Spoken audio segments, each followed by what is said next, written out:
Fold 8 ultra आने के बाद में हमारा जो आईफोन है वो भी आईफोन अल्ट्रा लाने की प्लानिंग कर चुका है। यानी कि हम लोगों को वही सेम फोन जो कि फोल्ड 8 है, जो कि यहाँ पर हम लोगों को पासपोर्ट साइज का देखने को मिलता है, छोटी सी डिस्प्ले, और यहाँ पर खोलने के बाद में यहाँ पर 7.8 इंच की उसकी डिस्प्ले हो जाती है। वैसा ही कुछ फोन जो है वो हम लोगों को आईफोन की तरफ से देखने को मिलने वाला है। वेल इसी के साथ साथ यहाँ पर कुछ और भी स्पेसिफिकेशंस निकल कर आई हैं, जिसको सुनकर डेफिनेटली मजा आने वाला है।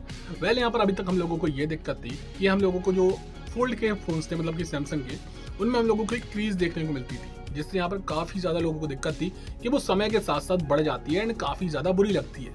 लेकिन यहाँ पर इस चीज़ का प्रॉब्लम का सॉल्यूशन जो है वो आईफोन ने निकाल लिया है।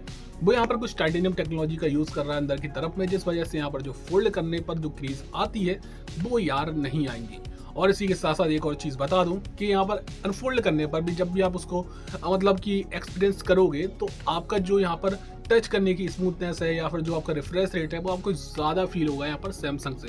भले यहाँ पर सैमसंग डिस्प्ले बनाता हूँ यहाँ पर आईफोन की, लेकिन यहाँ पर आईफोन की जो ऑप्टिमाइजेशन है ना, वो डेफिनेटली आज के टाइम पर सैमसंग से अच्छी है।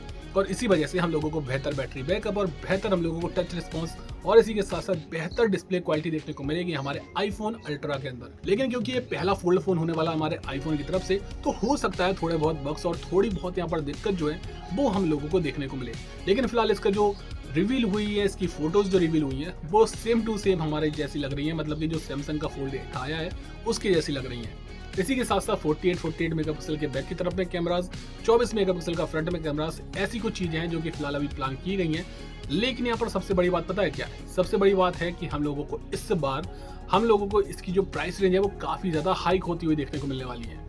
अगर आप लोग 18 प्रो मैक्स की भी सोचोगे ना, 18 प्रो मैक्स हम लोगों को इस बार 1,70,000 या 1,80,000 के बीच में देखने को मिलेगा, ये तो आप मान के चलो। और इसी के साथ साथ ये बेस मॉडल की मैं बात कर रहा हूँ, बाकी जो 1 TB वाले मॉडल्स होते हैं वो तो 2-2.5 लाख तक जाने वाले हैं। लेकिन यहाँ पर जो आईफोन अल्ट्रा होगा ना, उसकी मैं डेफिनेटली यहाँ पर कह सकता हूँ कि 2 लाख से तो ऊपर आएगा।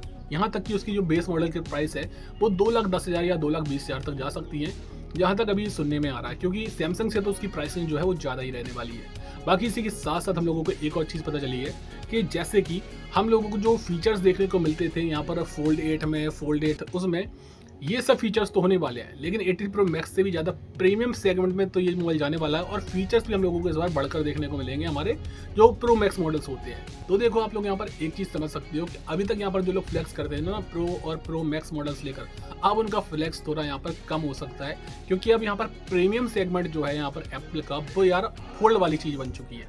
तो अगर अब आपको फ्लेक्स करना है तो डेफिनेटली अब आपको फोल्ड वाले यहाँ पर स्मार्टफोन लेने पड़ेंगे। अब यहाँ पर प्रो और प्रो मैक्स से काम नहीं चलने वाला। वेल ये चीज़ है, ये चीज़ मोस्टली लोग समझ ही चुके होंगे और शायद यहाँ पर प्रो और प्रो मैक्स वाले जो यूजर्स हैं वो अब यहाँ पर फोल्ड की तरफ स्विच हो जाएंगे। वेल अगर आप लोग यहाँ पर प्रो और प्रो मैक्स वाले यूजर हो, तो क्या आप लोग इस बार इसका आईफोन का अल्ट्रा मॉडल यानी कि फोल्ड वाला मॉडल लेने वाले हो या फिर नहीं, कमेंट में जरूर बता दें।